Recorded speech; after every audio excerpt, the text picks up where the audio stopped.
Je pense qu'il n'y a pas... Il cherche quelque chose. Nous reprenons nos travaux en recevant Médecins du Monde Canada. Je vois que M. Dr Nicolas Bergeron a pris place. Je lui demande de présenter la personne qui l'accompagne. Oui, en fait, il s'agit de... Je pense qu'elle n'était pas inscrite. C'est Nadia Pollard, qui est notre directrice générale du Médecins du Monde Canada. Et vous disposez de 10 minutes pour faire votre présentation. On va s'en suivre un échange avec les parlementaires. Allez-y. Merci. Alors, Madame la ministre, Monsieur le député, bon matin à vous tous. Écoutez, pour être bref, je commencerai d'abord par présenter nos recommandations et je pourrai ensuite discuter un peu de l'argumentaire qui soutiennent ces recommandations. La première chose et qui implique directement le gouvernement, celui de l'abolition du délai de carence. La seconde est celle d'une obtention d'une couverture médicale de base, minimalement pour les personnes en attente d'une décision suite à une demande humanitaire ou un parrainage. L'accès à une couverture intégrale pour les soins périnataux des femmes enceintes en démarche de régularisation de leur statut migratoire. L'accès à une couverture médicale pour les enfants nés au Canada, sans égard au statut migratoire de leurs parents, et également l'accès aux soins complémentaires tels que la dentisterie et la psychothérapie pour les personnes éligibles au programme fédéral de santé intérimaire, dont on pourra discuter un peu tout à l'heure. Alors, pourquoi améliorer l'accès aux soins à des personnes en processus d'immigration? C'est un sujet d'actualité, vous en convenez, l'accès aux soins. Médecin de famille au Québec. J'ai vu que Dr Barrett était séance tenante à discourir de la loi 20. D'abord et avant tout, je pense, le premier argument, c'est d'une perspective de droit. Il apparaît que nous devons honorer des engagements, des pactes, des conventions qui sont multiples que le Canada a ratifiés. Et qui, essentiellement, en tout cas, certainement un principal, c'est le pacte international relatif aux droits économiques, sociaux et culturels qui, dans le fond, va préciser un peu davantage la Déclaration universelle des droits de l'homme et qui s'intéresse évidemment au droit à la santé. Le droit à la santé, c'est pas le droit d'être en bonne santé, mais plutôt, évidemment, que tout être humain a le droit au meilleur état de santé qu'il est capable d'atteindre. Et donc, les gouvernements, les autorités doivent mettre en place des plans d'action et des politiques pour permettre justement la réalisation de ce droit à la santé.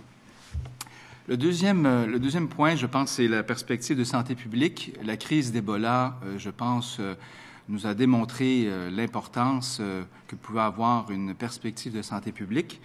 Donc, l'identification, bien sûr, d'infections comme la tuberculose, le VIH ou encore d'autres pandémies permettent évidemment de protéger la population, de freiner la propagation. Également, dans les soins, le dépistage, la prévention et la promotion de la santé va effectivement prévenir des problèmes plus importants. C'est certainement une perspective de santé publique qui doit être soutenue de l'avant. On ne remet pas en question la vaccination des enfants. Mais plusieurs personnes en situation d'immigration voient leurs enfants qui n'ont pas vaccinés, ici même au Québec. Troisième chose, c'est les perspectives de coût.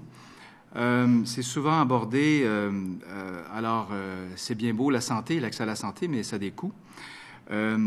Par ailleurs, un suivi précoce de femmes enceintes ou de prévenir la dégradation de maladies chroniques va permettre d'appréhender des catastrophes médicales.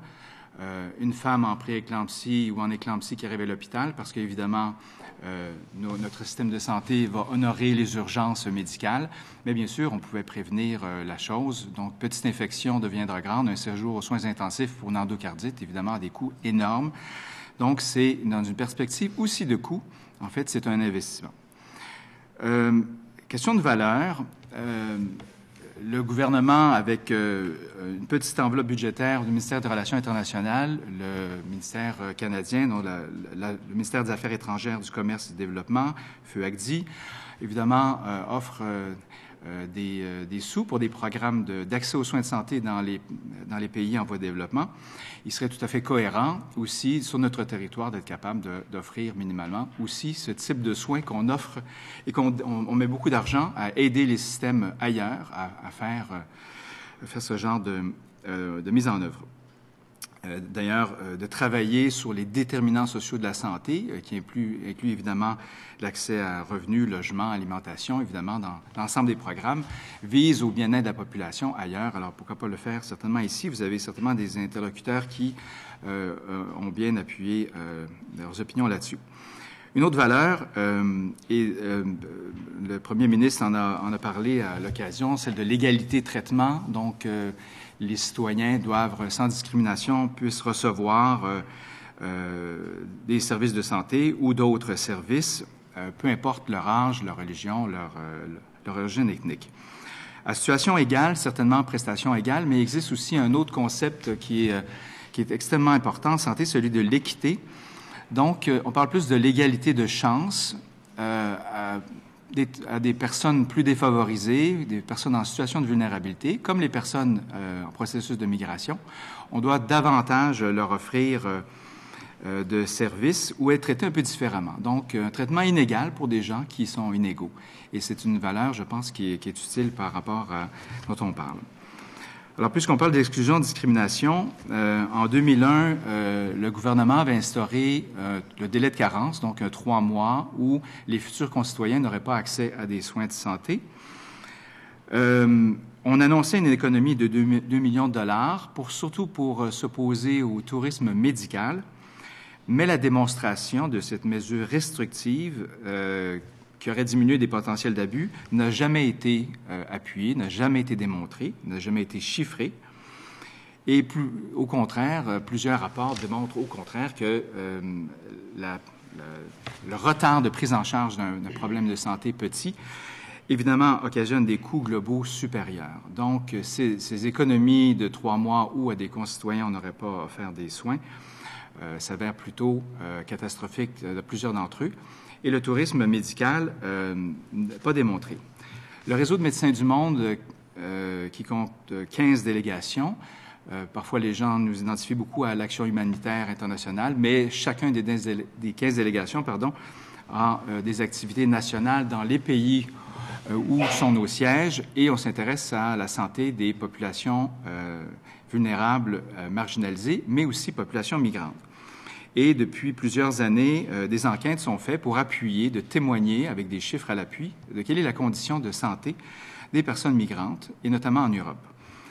Le dernier rapport, en fait, de 2014, qui avait étudié près de 17 000 patients qui avaient reçus dans 25 villes de 8 pays européens, s'est informé des raisons de migration de ces populations, la moitié pour des raisons économiques, le quart pour des raisons politiques, religieuses ou ethniques, 6 pour fuir la guerre, mais seulement 2,3 pour des raisons personnelles de santé.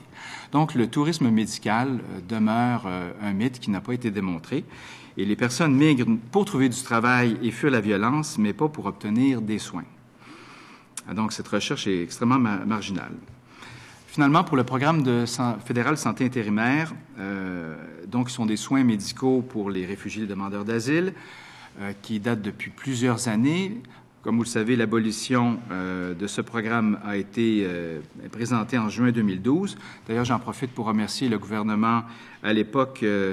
À ce moment-là, c'est le Dr Bolduc qui avait mis en place une couverture d'exception et temporaire. Le 4 juillet 2014, donc c'est tout récent, la Cour fédérale a statué que cette réforme allait à l'encontre des droits protégés par la Charte canadienne des droits et libertés.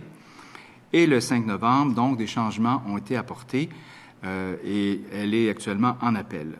Et tout récemment, donc, les structures de santé ont envoyé le 14 janvier des ajustements. Et Médecins du monde recommande aussi de poursuivre des soins complémentaires aux gens qui sont éligibles au PFSI, notamment pour la dentisterie et des soins psychologiques peu dispendieux, mais la grande majorité des demandeurs d'asile réfugiés ont subi des violences.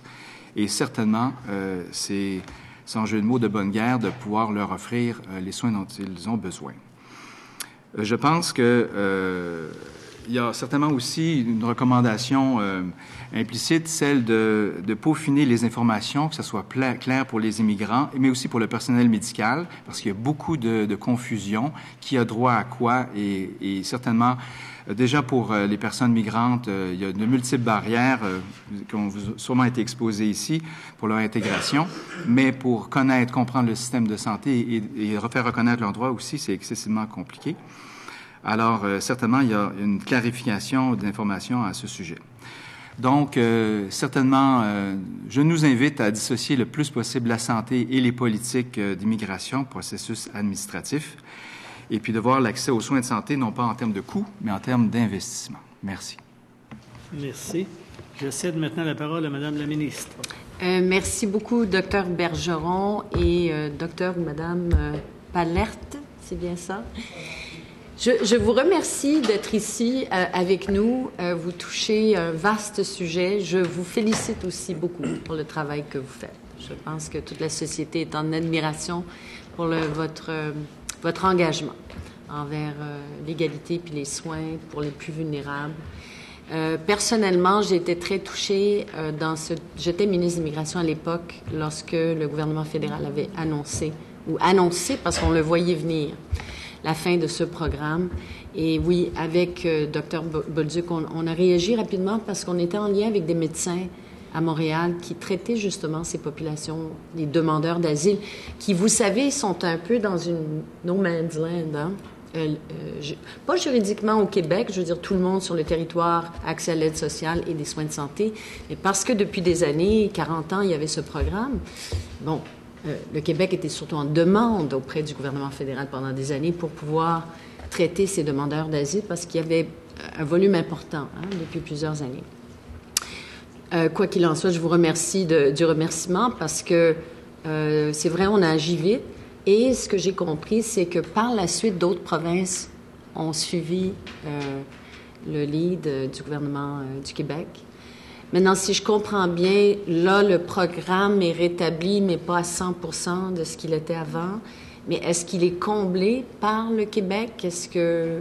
Juste pour bien comprendre, parce que j'ai connu ce dossier, comment vous voyez la situation? Au-delà des traumatismes et des problèmes de santé graves qu'on peut voir, j'y reviendrai parce que je veux bien comprendre la situation des réfugiés aussi. Mais on va parler des demandeurs d'asile dans un premier temps. Est-ce que vous voyez que c'est rétabli, mais pas à votre satisfaction? C'est un peu ça? En fait, je pense que vous le dites très bien, c'est un dossier extrêmement compliqué à comprendre parce qu'il y a de nombreux statuts déjà de discriminer dans les différents statuts sur les personnes migrantes, ça devient un peu compliqué. Mais donc pour les demandeurs d'asile, par rapport aussi à leur origine, donc ce sont des pays d'origine sécuritaire versus non sécuritaire, on en perd beaucoup son latin parce qu'on a mis un peu en détail dans le mémoire. Mais grosso modo, ce que j'ai compris, et puis Mme Pollard pourra combler s'il manque de l'information, c'est le programme fédéral santé intérimaire n'est pas revenu à ce qu'il était avant. Il y a effectivement, à cause un peu de la gêne, que la Cour fédérale aurait dit, écoutez, vous honorez pas les droits internationaux et puis minimalement, je pense, des valeurs et des dignités qui sont bien enchâssées dans la Charte canadienne. Donc, ils ont un peu rebroussé chemin. Et donc, il y a les demandeurs, les réfugiés, donc, reçoivent des services. Les demandeurs d'asile, dépendamment de leur origine, vont recevoir qu'est-ce qui était minimal. Avant, peut-être pour le bénéfice des députés, avant, les seuls soins, c'est si la santé des Canadiens était menacée. Donc, si la personne avait une tuberculose active ou était psychotique et allait, non pas se suicider, mais tuer quelqu'un d'autre, là, à ce moment-là, on pouvait lui offrir des soins.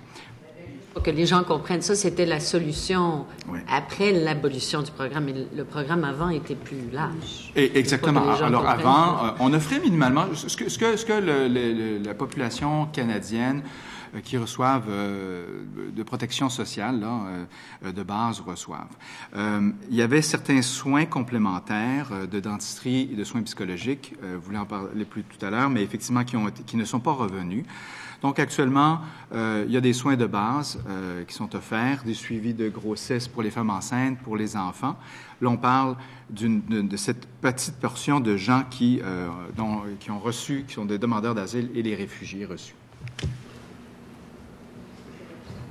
Si vous permettez, Madame la Ministre, de peut-être juste une petite explication, parce que je crois qu'il y a quand même un enjeu au niveau des différents statuts. Si vous permettez, je vais juste clarifier rapidement. Quand on parle du délai de carence, on parle des immigrants reçus. Donc, c'est des personnes qui ont été sélectionnées à l'étranger, qui arrivent ici, qui vont rester au Québec, qui ont payé leurs frais, qui ont été sélectionnés. Et bon, ça c'est une chose. Pour les réfugiés, nous, il y a les demandeurs d'asile, donc ils sont en attente de statut. Nous, ce qu'on voit beaucoup, par contre, dans la clinique migrante à Montréal, c'est les personnes, comme Dr Bergeron a expliqué, et c'est pour ça qu'ils rencontrent toujours d'abord une travailleuse sociale, parce que vous avez vu l'annexe à notre rapport. C'est un casse-tête très, très difficile à chaque fois de déterminer qui a accès aux soins de santé et qui n'a pas. Et même si on le détermine, ça prend un accompagnement. Et d'où l'importance d'une présence de médecins du monde et aussi de sensibiliser le milieu hospitalier, parce que même si c'est pas parce qu'un droit existe que les gens ont vraiment accès à ce droit-là. Et vous connaissez bien ce dossier, Madame la Ministre. Donc peut-être juste ça pour compléter. J'aimerais vous amener sur les réfugiés, donc qui ont un statut permanent, parce qu'ils sont sélectionnés soit parrainés par un groupe de parrainage ou sélectionnés par le gouvernement fédéral, mais suite à un accord avec le gouvernement du Québec, donc pris en charge vraiment par l'État. Mais ce qu'on apprend, c'est que les situations, leur santé est de plus en plus fragile à cause de ce qu'ils ont vécu, les traumatismes des enfants qui ont grandi dans des camps.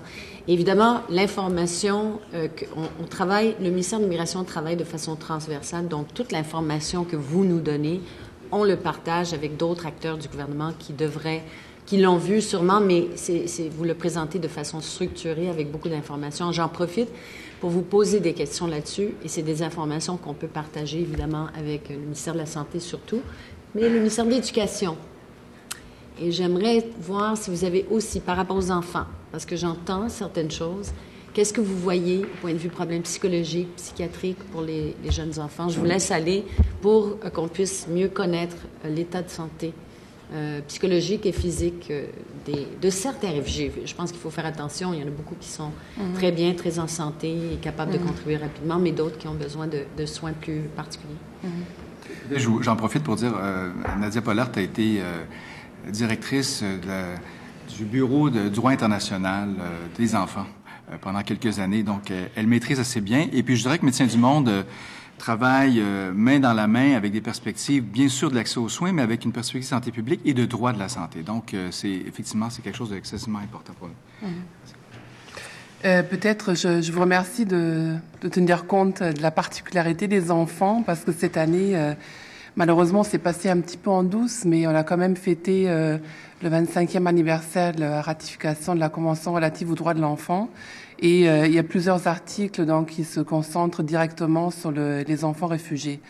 Je pense que la première chose, mais ça, je suis certaine que mes collègues de la table de concertation hier aussi l'ont fait valoir, il y a vraiment l'enjeu des demandes de regroupement familial qui sont extrêmement longues, les délais de regroupement familial. Et ça fait en sorte que soit les enfants qui sont ici et séparés de un de leurs parents ou de leurs parents, c'est extrêmement long. Ça peut aller jusqu'à plusieurs années. Évidemment, pour tous ceux d'entre vous qui ont des enfants, vous pouvez vous imaginer qu'un enfant qui sort d'une situation de conflit ou de guerre et qui se retrouve dans un pays sans soutien familial, c'est pas vraiment évident. Ensuite, il y a les enfants qui se trouvent encore dans le pays et parce que souvent c'est un des parents qui vient ici pour revendiquer le statut de réfugié qui est accepté, et là aussi le parrainage est extrêmement long. Donc quand l'enfant arrive au bout de plusieurs années, on a eu des cas d'enfants où la mère ou le père ont quitté, l'enfant avait 6 mois, 1 an et demi, et le regroupement prend 5, 6, des fois 7, 8 ans. J'ai vu des cas comme ça. Évidemment, les enfants arrivent ici au Québec, ils ont énormément de lacunes, d'abord souvent au niveau scolaire, parce qu'il y a tout un travail de mise à jour à faire. Il y a le sentiment d'abandon aussi par rapport à un des parents qui les a laissés pour venir ici, et souvent aussi qui comprend pas pourquoi ça a été si long, parce que c'est très difficile à expliquer. Parce qu'effectivement, quand on regarde d'autres pays, comme notamment les États-Unis, les cas de parrainage et de regroupement, plutôt de regroupement familial, c'est extrêmement rapide. Donc les délais sont très différents. C'est rare qu'on cite les États-Unis en exemple par rapport aux réfugiés, aux immigrants, mais c'est assez rapide. Donc je pense que c'est quelque chose qui nous préoccupe. Ouais, ça serait en gros, ce serait ça. Donc nous, à la clinique, oui, on envoie aussi des enfants, mais c'est sûr que oui, l'aspect psychologique est pris en compte. Mais comme c'est un travail de plus en haleine et que nous, offre surtout des services de premiers soins, on va les voir, on va essayer de les référer dans le système. Mais vous savez aussi, Madame la Ministre, que avant on avait le RIVO, on avait plusieurs organisations à Montréal et aussi des milieux comme la clinique interculturelle de l'hôpital Jean Talon, de Jewish General, où on pouvait référer des clients qui avaient des besoins particuliers. Aujourd'hui, le RIVO n'existe plus. Les services ont été considérablement réduits et c'est sûr qu'on voit les effets par rapport aux enfants, mais aux adultes aussi. Je peux rajouter, en fait, dans notre clinique migrant depuis 2011, qui existe essentiellement pour offrir des services de soins vraiment de base, soins de première ligne, qui sont faits par des médecins bénévoles, qui sont dans le système public par ailleurs, ils font ça en dehors de leurs heures, je peux vous rassurer, et qui voient, en fait, on voit très peu d'illégaux par ailleurs, on pourrait dire c'est peut-être le quart, mais les réfugiés et demandeurs d'asile, ça correspondait à moins de 10% des personnes qu'on accueillait, parce qu'il y avait une certaine prise en charge via le programme fédéral santé intérimaire, donc des cliniques avoisinantes. Souvent, ce sont les mêmes médecins qui sont bénévoles chez nous, mais qui vont s'occuper des réfugiés ailleurs. Donc, on a une énorme crainte des besoins immenses avec l'abolition du programme fédéral santé intérimaire. Heureusement, ça ne s'est pas traduit encore avec une augmentation, mais on craint énormément. Donc, des soins de base. Et par rapport aux soins psychologiques, parce que effectivement, les réfugiés sont une classe de migrants qui, contrairement aux autres migrants qui sont souvent un peu plus en santé pour passer à travers la migration, ce sont des gens qui ont essuyé des violences extrêmement physiques et psychologiques. D'ailleurs, dans le rapport du réseau international de médecins du monde, c'est à peu près le 3/4 des personnes qui avaient subi au moins une violence. Donc, ce sont des gens, si vous permettez, poqués par les violences qu'ils ont subies de leur pays d'origine et ce pourquoi ils demandent l'asile ou ont été réfugiés. Et actuellement, il n'y a pas de service de soins pour les services psychologiques. Donc, c'est certainement un manque à gagner. C'est pour ça que l'on suggère, et d'ailleurs, c'est peu coûteux non plus, ce genre de service. On n'a pas besoin de scan et on n'a pas besoin de prise de sang compliquée. Ce sont des psychothérapeutes qui s'y connaissent en trauma et puis, évidemment, sur les dimensions culturelles qui peuvent accompagner ces personnes-là. Et je pense que, certainement, d'être en mesure d'offrir une certaine couverture sera bonne pour les parents, les enfants et puis les futurs concitoyens donc, qui ont reçu le statut de réfugiés. Combien de temps? 5 minutes, Madame la ministre. J'ai pu rencontrer le haut-commissaire des réfugiés des Nations unies qui est venu me rencontrer pour féliciter et remercier le Québec pour le rôle qu'on joue. Et notamment au chapitre de la santé. Puis on avait même réfléchi tout haut à peut-être faire une conférence internationale pour partager les meilleures pratiques en la matière. Même si nous, on constate des lacunes puis les problématiques sont sévères, il a quand même reconnu que le Québec jouait un rôle important d'ouverture. D'ailleurs, ça fait partie des orientations, vous le voyez dans le document, bâtir une société plus inclusive. On vise rien de moins que la pleine participation. On ne fait pas de distinction entre les catégories de personnes qui se retrouvent sur notre territoire.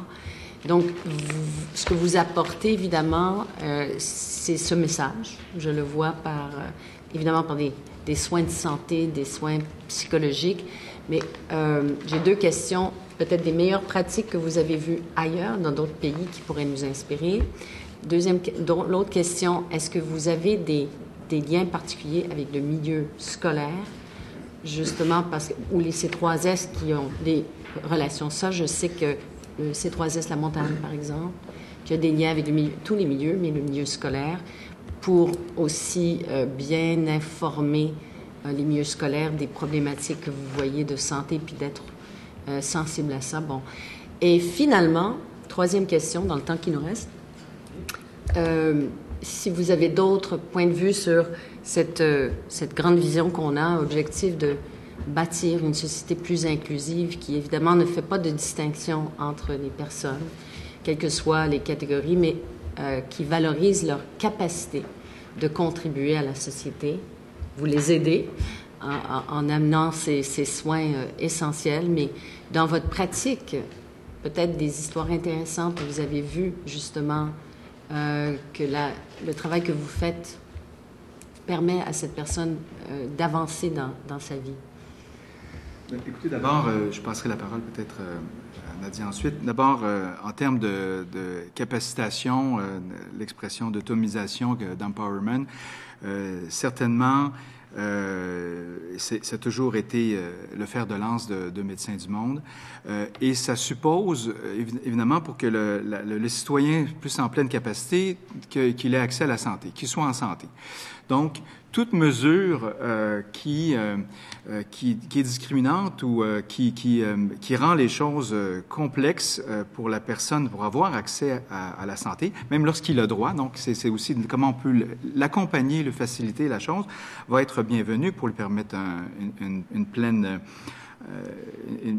être capable de se mettre en mouvement comme futur citoyen ou citoyen déjà du monde. Alors, délai de carence n'a pas raison d'être. Des messages clés d'information, de liaison, effectivement interministérielle, quand vous parlez de parler de l'éducation, de la santé. Déjà sur le terrain, je pense que les gens déjà ont des rapports extrêmement généreux et tissés. Donc, l'enfant à l'école, l'éducation à la santé, de comprendre, les professeurs d'être capables d'appréhender, on l'a vu un peu après le séisme, comment est-ce qu'on accueille les nouveaux Haïtiens qui viennent de chez nous, notamment les enfants. Je pense qu'il y a un travail qui se fait, mais je pense qu'il y a déjà une sensibilité qui est présente auprès de nos organes, je dirais, de proximité. Médecins du Monde va aller dans une tranche qui est mal desservie, donc c'est les gens qui ne sont pas déjà dans ces eaux-là, mais bien sûr vont interpeller. Nos acteurs sont des gens qui connaissent un peu le système et de promouvoir la santé aux différents paliers, de donner l'information juste m'apparaît excessivement porteur et il va permettre donc de meilleurs citoyens et en santé. Concernant les meilleures pratiques, il y a énormément de tensions en ce moment sur les politiques migratoires en Europe. L'Espagne, la Grèce ont des politiques migratoires régressives qui ont des impacts sur la santé, qui ont été condamnées. Évidemment, il y a des tensions xénophobes majeures qui occasionnent des violences et donc aussi sur des personnes qui conduisent à des impacts sur leur santé psychologique, mais aussi physique. Donc, c'est extrêmement difficile. Il y a des tensions dans le système, mais il y a des pays, en tout cas notamment en Scandinavie encore peut-être, mais je sais que la Suède a annoncé il y a 2 ans environ des mesures plutôt progressistes en termes d'accueil de façon plus généreuse sur la santé des populations en général. Donc, j'inviterai vos conseillers à aller scruter un peu qu'est-ce qui a été fait là-dessus. Merci. Je cède maintenant la parole à M. le député de Bourget. Alors, M. Bergeron, Mme Pollard, merci d'être là. Merci pour la contribution. Une question en liminaire. Comment vous est venue l'idée de venir contribuer à ce débat important? Bien, j'ai envie de vous dire, aider, soigner, témoigner, fait partie de notre mission. Donc, certainement, de présenter la perspective de santé, droit à la santé pour les populations migrantes était tout à fait naturel. Et le réseau de Médecins du Monde et le porte-parole ou l'organisme pour lequel la Commission européenne interpelle sur la question de la santé et des migrants. Donc, en Europe, Médecins du monde, les personnes qui sont capables de prendre la parole. Et certainement, nous, donc, depuis, on a suivi notre réseau. Et puis, 2011, on s'intéresse à la chose et on veut certainement avoir une veille épidémiologique là-dessus pour vous aider à prendre des meilleures décisions. Mais aussi, de venir témoigner ici fait partie certainement de notre mission. Et comment avez-vous eu vent de la tenue de cette commission? Donc, on était invités à comparaître à la commission et d'ailleurs, on vous en remercie d'avoir tenu compte de l'aspect de la santé. Maintenant, alors merci d'être là. Je vais aller dans vos recommandations. La troisième recommandation dans le mémoire nous parle de la prise en charge médicale des femmes enceintes en démarche de régularisation de leur statut migratoire. Des cas de femmes enceintes qui se retrouvent ou qui se sont retrouvées en marge du système de santé, faute de statut. Est-ce que vous en avez compilé un certain nombre? On en a beaucoup et de plus en plus. C'est probablement les bénéficiaires, les personnes qui viennent le plus souvent à notre clinique migrants. On a nos rapports annuels donnent les détails. Je peux vous donner des chiffres absolus. Là, je vais les regarder. Mais c'est un problème extrêmement important. Et aussi, faut dire qu'il y a des tensions budgétaires dans les établissements de santé au Québec, qui fait que effectivement, elles ne sont pas nécessairement les bienvenues. Et on a fait des démarches qui vont un peu dans la phase d'éducation et d'information avec les établissements de santé pour parler des problématiques des femmes enceintes, donc avec des statuts migratoires divers. Souvent, à cause du délai de carence, c'est une question de temps. Et puis pouvoir voir de quelle façon on peut collaborer. Parce que Médecins du monde n'a pas de plateau technique, évidemment, pour faire les accouchements, pour faire les césariennes ou en cas de problèmes majeurs. Mais certainement, on est capable de faire le suivi minimal de prénataux pour évidemment freiner ou appréhender des catastrophes médicales qui, elles, seraient très onéreuses pour notre système. Mais si tu veux répondre, moi, je peux regarder, vous donner des chiffres, mais c'est extrêmement impressionnant sur le nombre de personnes que nous avons accueillies à notre clinique. Ouais, je veux juste peut-être compléter ce que Dr Bergeron a dit. Il faut savoir, c'est que nous, notre méthode, notre philosophie au niveau du travail, c'est que l'idée, c'est de référer les personnes dans le système. Là où la responsabilité de l'État doit être là, nous, on réfère. Donc, c'est pour ça que c'est vraiment la clinique migrante, c'est les premiers soins, c'est la base, si vous voulez. Et ensuite, on a comme une toile d'araignée, tant au niveau du système hospitalier qu'au niveau des organismes communautaires. Donc, comme vous posiez la question par rapport aux écoles, par exemple, où on va référer à des partenaires qui travaillent directement dans ce domaine-là. Donc, on fait pas à la place d'eux, on essaye vraiment de travailler en collaboration et de sensibiliser les milieux de la santé aux enjeux des migrants. OK. Je pose la question parce que j'en ai eu des cas, et un récemment, il y a quelques mois. C'est un jeune couple d'origine africaine qui a terminé ses études, sa formation universitaire ici au Québec. Le conjoint venait de trouver un emploi, mais il ne travaillait pas encore, donc il n'y avait pas encore de revenus, et sa conjointe, elle, attendait un bébé et attendait également le traitement parce qu'elle avait son CSQ déjà à la base, mais elle attendait le traitement de son dossier au niveau fédéral, traitement qui mettait un temps fou à être traité, mais force est de constater l'impuissance du gouvernement du Québec quand vient le moment de faire des interventions à l'effet de prioriser le traitement de ce genre de dossier pour permettre à cette jeune personne qui correspond au profil d'immigrant qu'on veut, instruite, qualifiée, parlant couramment le français, un français impeccable, profil que nous voulons retenir au Québec. Mais paradoxalement, il n'y a rien de concret qui est fait pour aider cette personne, ce couple donc, par extension, à vivre une grossesse de façon décente, parce que pendant des mois, elle n'a pas pu consulter. Et j'évoque cet exemple parce que je veux faire la part des choses entre le discours et la réalité. Il y a de bonnes volontés exprimées ci et là par le discours, mais dans le concret, quand on ambitionne de retenir une jeune immigration formée au Québec, bien intégrée, et que vient le temps de donner un coup de pouce juste pour accélérer, prioriser un dossier en traitement à Ottawa, il n'y a rien qui se fait. Comment est-ce que vous voyez ça? L'Action de Médecins du Monde prend ses racines dans cette indignation que vous partagez avec nous. Dire, ça n'a pas de bon sens que les femmes enceintes, que les enfants n'aient pas, minimalement, des soins de santé minimaux partout un peu dans le monde. Mais évidemment, il y a une organisation de la chose. La clinique migrant est née de cette urgence et de cette indignation pour offrir à cette personne un suivi minimal pour pouvoir être capable de s'assurer une bonne santé.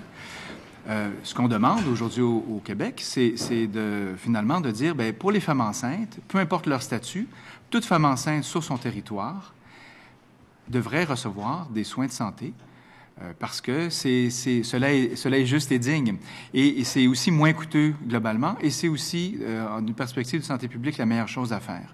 C'est ce qui est plus sensé. Et c'est exactement ce qu'on appuie. Médecins du Monde souhaitent ne plus exister parce que le système d'État public va être capable de prendre en charge minimalement la santé de ces personnes sur son territoire.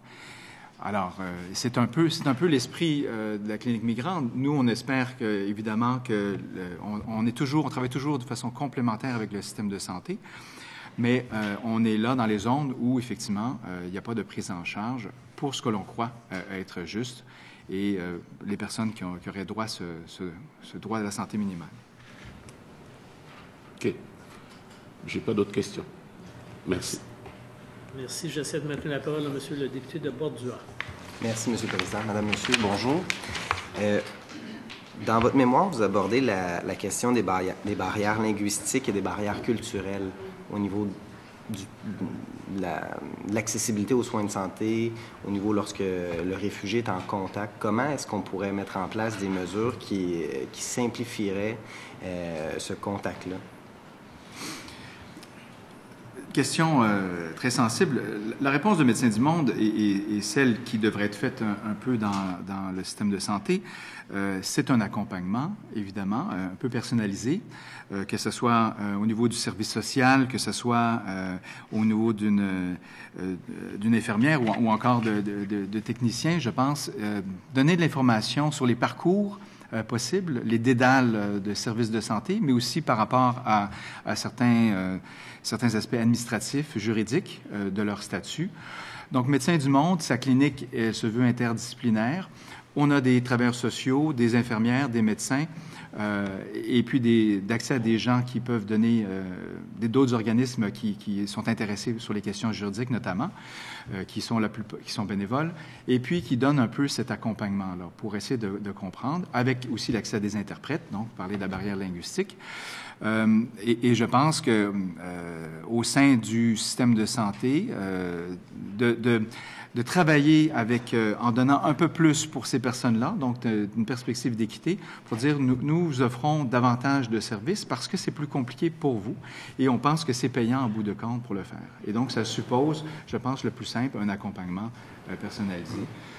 Et je dirais qu'il y a un travail aussi de Médecins du Monde, celle un peu d'une perspective de changement social, c'est-à-dire que les médecins et les infirmières qui œuvrent à Médecins du Monde, qui participent bénévolement à la clinique, travaillent aussi dans les hôpitaux, travaillent aussi dans les CLSC et donc reconnaissent un peu les difficultés que rencontre autant l'itinérant dans la rue que la personne migrante, que les Premières Nations qui reviennent à Montréal, qui a une acculturation aussi complète pour eux dans certains cas.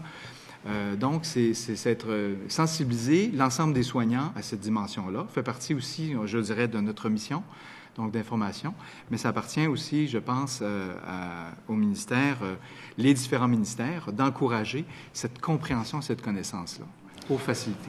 Dans ce cas-ci, la clinique est située à Montréal, mais on sait qu'il y a une partie des demandeurs d'asile et des réfugiés qui sont dirigés vers certaines régions d'accueil. Je donne l'exemple de Sherbrooke. Est-ce que les régions désignées pour accueillir des réfugiés sont outillées dans l'état actuel pour répondre à ces besoins-là et d'une façon sous-jacente, est-ce que ce que vous disiez, l'accompagnement, la formation est dispensé au niveau du personnel de la santé?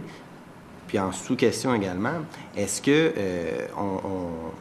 on permet aux réfugiés, aux demandeurs d'asile de vraiment avoir l'éventail des possibilités au niveau des soins de santé pour y avoir accès? Alors, les réfugiés et les demandeurs d'asile, normalement, donc, via le programme fédéral de santé intérimaire, ont accès aux mêmes soins. Maintenant, l'accompagnement, je ne peux vous certifier s'il existe, s'il est bien soutenu dans les autres régions que Montréal, mais je sais qu'il y a une sensibilité à la chose. Mais certainement, il y aura davantage à poser. C'est un peu l'esprit d'aller visiter. On est à Montréal, mais on est Médecins du Monde Canada, donc il y a tout un travail. Il y a d'autres groupes, évidemment, qui sont stabilisés. Et le travail de Médecins du Monde, c'est de travailler aussi avec d'autres organismes qui sont dans les différentes régions, qui ont déjà... vous avez reçu la table de concertation hier. Donc, ils sont capables, donc ils connaissent Médecins du Monde. Donc, s'il y a des dimensions de santé, bien évidemment, on est là pour partager l'information et la donner. Donc, pour les demandeurs d'asile ou toute personne migrante en dehors de Montréal puisse avoir aussi, c'est-à-dire que les gens autour puissent être outillés pour pouvoir les accompagner.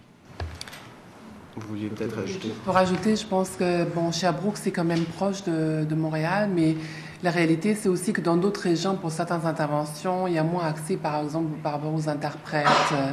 Il y a moins d'expérience aussi parce que le bassin de personnes qui ont vécu la violence politique ou les tortures, ça existe encore dans plus que 130 pays de manière régulière, la torture. Donc, il y a beaucoup de gens qui arrivent très hypothéqués à ce niveau-là. Et il n'y a pas les ressources. Donc, la table, avec le volet formation, ils ont déjà commencé, je suis sûre qu'ils en ont parlé hier. Vous savez, le travail substantiel qui est fait à ce niveau-là. Mais ça, c'est un des moyens, je pense, pour pallier, pour équilibrer un petit peu le niveau de connaissance et de compétences. À l'annexe 3 de votre mémoire, vous établissez l'accès à la Régie d'assurance maladie du Québec pour un nouveau-né. Dans le fond, les critères, il y a une série de critères. Ce qu'on constate, c'est que parfois, il va y avoir des enfants qui vont se retrouver sans possibilité d'accès aux soins de santé.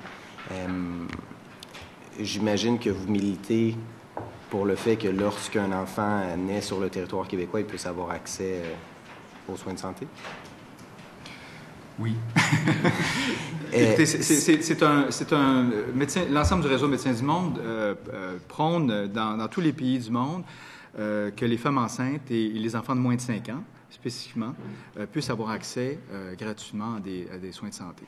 C'est un dénominateur de bien-être commun, je pense, un standard international qui fait honneur à l'ensemble des pactes et des conventions qui régissent ou bien qui tournent autour de ces questions-là. Alors, absolument, un nouveau-né, donc, peu importe le statut des parents, puisse recevoir les soins nécessaires. Les pays qui reçoivent une part importante de l'immigration mondiale, comment ça fonctionne? Est-ce qu'il y a un standard international pour dire les soins de santé sont offerts aux enfants de moins de 5 ans? Ou quelle est la tendance? C'est un portrait global. Le portrait global, c'est que toutes les normes internationales déterminent très clairement, c'est jusqu'à 18 ans. Donc, il y a vraiment, normalement, quand l'État en ratifie les instruments internationaux, un engagement pour respecter l'enfance, mais pas juste la petite enfance, parce que c'est vraiment les 0 à 18 ans, et de donner accès aux soins de santé. Mais comme Dr Bergeron a expliqué, on pourrait, si ça vous intéresse ce sujet-là, on pourra vous revenir avec plus de détails à ce niveau-là, au niveau des différents modèles. Mais ce qu'on voit de la tendance générale, effectivement, c'est de moins en moins accès. Donc ça dépend aussi des pays où vous avez le droit du sang, le droit du sol, de tous ces aspects-là. Mais par contre, tous les médecins du monde militent pour dire que finalement l'enfant, il est né au Québec, il est né au Canada, il est canadien. Donc comment ça se fait qu'il est discriminé par rapport à d'autres Canadiens et qu'il n'a pas accès aux mêmes soins? Et parce qu'il y a tout l'enjeu aussi du statut des parents. Et les parents aussi, évidemment, quand vous n'avez pas vraiment un statut légal, vous avez moins tendance à vous présenter aux autorités pour revendiquer les droits à l'accès aux soins de santé pour vos enfants. Il y a cet enjeu-là aussi. Merci, Mme Pollard. Ça met fin à la présentation. Merci, Mme Pollard, Dr Bergeron, pour votre présentation. Je suspends quelques instants pour permettre au prochain groupe, qui est Montréal International, de prendre place.